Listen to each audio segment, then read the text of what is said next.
नमस्कार, मैं हूं आपके साथ कविता थपलियाल और आप देख रहे हैं कंज्यूमर किंग। होली यानी गुजिया और गुलाल। होली आने से पहले ही माहौल में अलग ही रंगीनी छा जाती है, लेकिन जितनी ज्यादा होली की खुशी होती है उतना ही हमारे दिल में किसी कोने में ये डर होता है कि अरे यार स्किन कहीं खराब ना हो जाए। रंग खेलने में तो मजा आएगा, लेकिन बाद में स्किन देखकर रोना भी आएगा और हम लगातार इस उधेड़-बुन में पड़े रहते हैं कि रंग खेलें या नहीं। कई बार तो लोग इस डर से इस स्पेशल मौके पर घर के अंदर ही छिपे बैठे रहते हैं। अगर आप भी ऐसे ही इंसान हैं जो होली खेलें या ना खेलें के बीच फंसे हैं, तो हम आपको बता दें कि हमारी माने आप तो होली मना ही ले, क्योंकि आज कंज्यूमर किंग में हम आपको कुछ ऐसे ही टिप्स दे रहे हैं जो होली खेलने से पहले और बाद में अप्लाई करने से आपकी स्किन आपको हैप्पी होली विश करती हुई फील होगी। जी हाँ, चलिए शो की शुरुआत करते हैं और आज हमारा जो मुख्य फोकस है आपको बता देते हैं। स्किन केयर के लिए होली के पहले क्या खास तैयारी करें, होली खेलने के बाद कैसे निकाले स्किन पर लगा रंग, क्या पुरुषों के लिए है कोई खास स्किन केयर रूटीन, ये बातें हम जानेंगे हमारे एक्सपर्ट्स के साथ। और हमारे साथ बेहद खास मेहमान भी जुड़ गए हैं। हमारे साथ है dermatologist and cosmetologist doctor Shuken Dashore और साथ ही कॉक ब्रांड गुलाल के ओनर मनु गर्ग। आप दोनों का स्वागत है हमारी इस खास पेशकश में। और रंगों की यहाँ पर हम बात कर रहे थे कि किस तरह के रंग जो है बाजार में उपलब्ध है। ये बताएं आप किस तरह के रंग बनाते हैं। हम तरह तरह की वैरायटी देखते हैं आजकल, गुलाल, हर्बल, ऑर्गेनिक रंग है। तो अब की बार होली में आपने क्या नया किया है?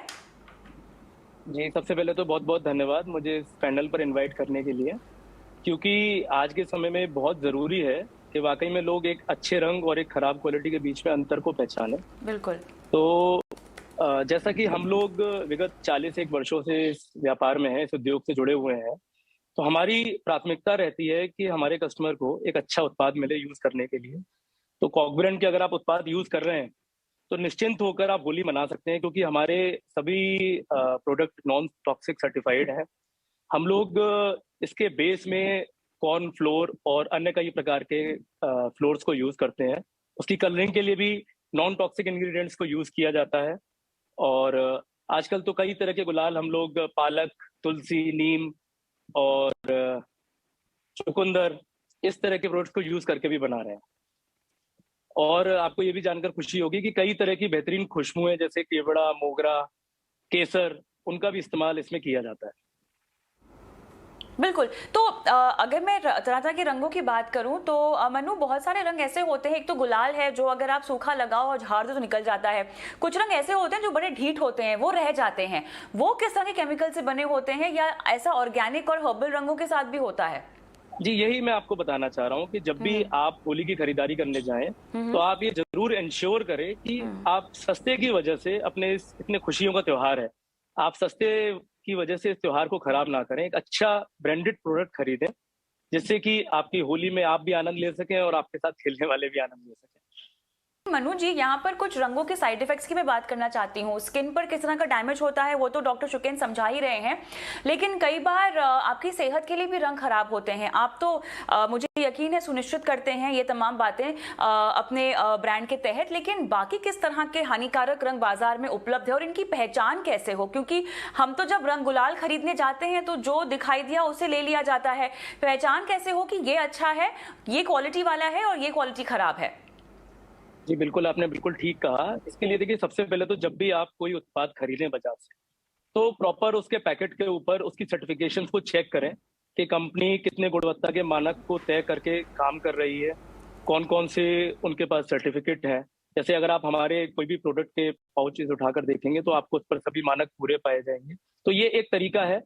इसके अलावा अ, अगर आप पैकेट को खोलेंगे, तो उसके अंदर जब आप गुलाल को लेकर फ़ील करेंगे, तो आपको समझ में आ जाएगा कि इसके अंदर जो यूज़ किया गया है, ये मक्के के स्टार्च बेस्ड प्रोडक्ट है या कोई और इसके अंदर बेस यूज़ किया हुआ है। तो ये भी एक तरीका है। इसके अलावा अगर आप गुलाल से बचना चाहते हैं होली खेलने के लिए, तो आजकल कई तरह के गैजेट्स भी बहुत मौजूद हैं बाज़ार में। जैसे कि हम लोग कई तरह के सिलेंडर्स बना रहे हैं, मिनी कलर शूटर्स बना रहे हैं, तो उनसे भी आप होली का आनंद ले सकते हैं। हम्म।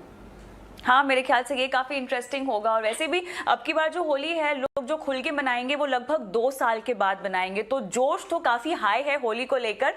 बहुत ही कम लोगों को शायद पता होगा कि होली खेलने के बाद जो पोस्ट केयर होती है वो इतनी ज्यादा इंपॉर्टेंट होती है।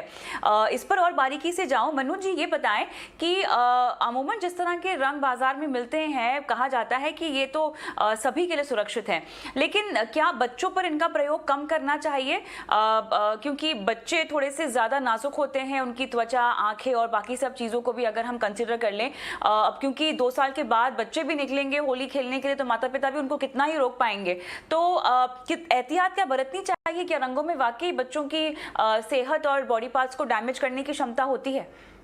जी देखिए, वैसे बिल्कुल ठीक कहा आपने। वैसे तो मैं फिर से एक बार यही बात बोलूंगा कि हमारे प्रोडक्ट सभी तरह से सुरक्षित हैं, बट फिर भी छोटे बच्चों के साथ कुछ सावधानियों का जरूर ध्यान रखना चाहिए कि जैसे एक तो त्वचा पर इन रंगों को जोर जोर से ना रगड़ें, जबरदस्ती किसी को भी रंग ना लगाएं और विशेषकर आंखों में इनको ना डालें, क्योंकि छोटे बच्चों की त्वचा थोड़ी सी सेंसिटिव तो होती है बड़ों की अपेक्षा।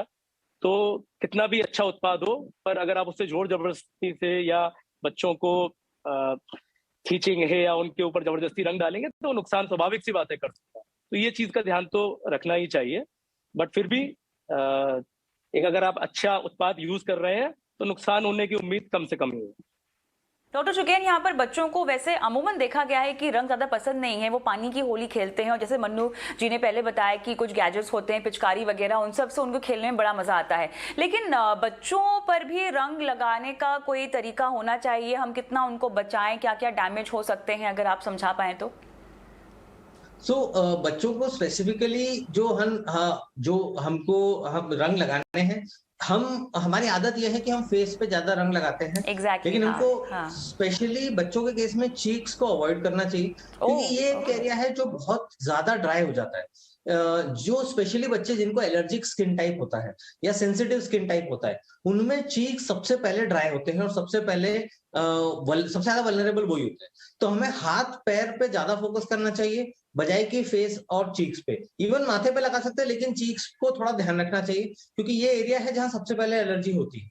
स्पेशली उन बच्चों को जिनको अस्थमा की प्रॉब्लम है, तो उन बच्चों में ड्राई स्किन जनरली ज्यादा तरह से पाई जाती है, तो उनको ठंडे पानी से भी प्रॉब्लम हो सकती है। और दूसरा, स्किन में भी इन बच्चों को ज्यादा एलर्जी की टेंडेंसी होती है, स्पेशली जिनको ज्यादा रैशेस डेवलप होते हैं या जिनको मच्छर काटने पे ज्यादा फुंसियां आ जाती हैं। इन तरह के बच्चों को और केयरफुल रह के करना चाहिए। जनरली सेफ कलर्स और नेचुरल कलर्स यूज करने से बहुत ज्यादा प्रॉब्लम नहीं होती है, ऑयल लगा के, मॉइस्चराइजर लगा के, जैसे कि हम प्रोटेक्शन ले रहे हैं। बट इन जनरल हमको हाथ और पैर पे ज्यादा रंग लगाना चाहिए, चीक्स को अवॉइड करना चाहिए।